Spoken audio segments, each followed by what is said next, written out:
সেটা বাঁচা করে দেয় তাদের হচ্ছে একটা লক্ষ্য ছিল। এক্ষেত্রে সেদিকে ধন্যবাদ জানাই, তারা অত্যন্ত বিচক্ষণতার সাথে ব্যাপারটা ঠান্ডা মাথায় হ্যান্ডেল করেছে এবং প্রশাসনের মধ্যস্থ করে সমাধান হয়ে গিয়েছে। এক্ষেত্রে কোনো ধরনের সংবাদ মাধ্যম সৃষ্টি হয় না, এই জন্য সেদিকে ধন্যবাদ। এখন ডাকসুকে বাঞ্চাল করার জন্য অনেক পক্ষে কাজ করছে, এটা আমাদের মাথায় রাখা দরকার। আরেকটা বিষয় হচ্ছে ডাকসুকে বাঞ্চাল করার জন্য যে সমস্ত পয়েন্ট আমাদের সামনে হাজির করা হচ্ছে, তা আমরা দেখতে পাই অনেক নেতারা বিভিন্ন কমিটির নেতারা তারা বিভিন্ন জায়গায় এরকম বলতেছে যে এখন আসলে ডাকসু দেওয়ার মতো সময় তৈরি হয় না, ডাকসু দেওয়ার মতো সুযোগ নাই, কেন এই সমস্যা সেই সমস্যা। এখন সমস্যা তো থাকবেই, এখন সমস্যা থাকলে তাই বলতে ডাকসু হবে না, এরকম তো বিষয়টা না। বরঞ্চ আমরা মনে করি ডাকসু হচ্ছে সকল সমস্যার সমাধানের জন্য অন্যতম একটা প্রসেস। ডাকসুকে এবং সংস্কার কার্যক্রমকে মুখোমুখি করে দেওয়া হচ্ছে।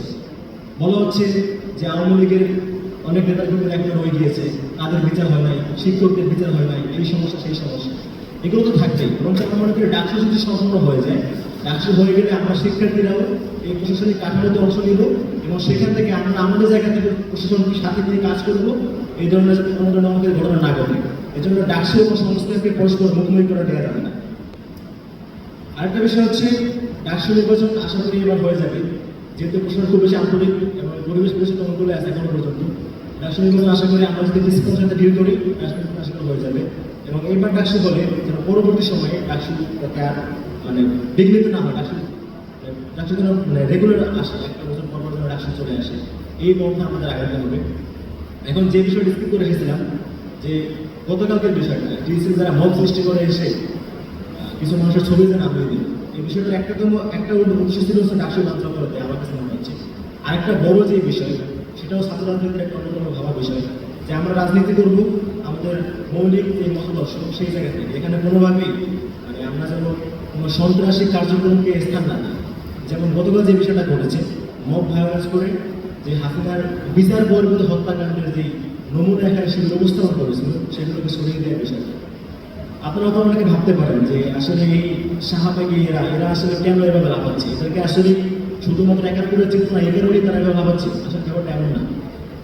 হাসিনা যাদেরকে সাথে নিয়ে, যাদেরকে প্রাণের অংশীদার বানিয়ে শাহবাগ কায়েম করে এই মানুষগুলোকে হত্যা করেছিল, এই শাহবাগীরা তারা হচ্ছে হাসিনাদের প্রাণের অংশ।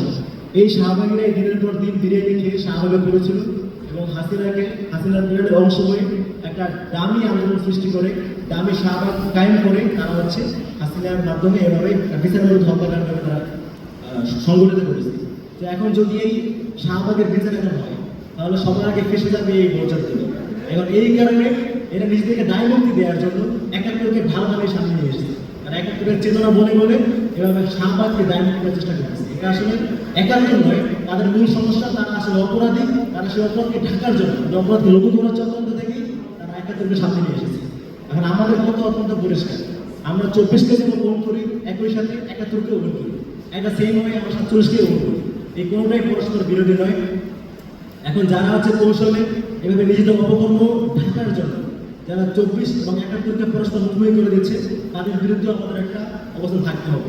আমি যেই সম্পর্ক করে না কেন, আমি তো কোনোভাবেই কোনো বিচার হত্যাকাণ্ডকে বৈধ দিতে পারি না। এই জায়গা থেকে আমি মনে করি প্রত্যেক ছাত্র সংগঠনের অবস্থান ব্যক্ত করা উচিত, কোনোভাবেই যেন হাসিনা যেভাবে করে বিচার ছাড়া একজন ডিরেক্ট মানুষকে হত্যা করেছে, একটা দামি আন্দোলন সৃষ্টি করে, এই ধরনের কোনো কালচার যেন বাংলাদেশে ফিরে আসতে না পারে, সেই জায়গাটা আমি মনে করি প্রত্যেকটা ছাত্র সংগঠনের বলিষ্ঠ ভূমিকা রাখা।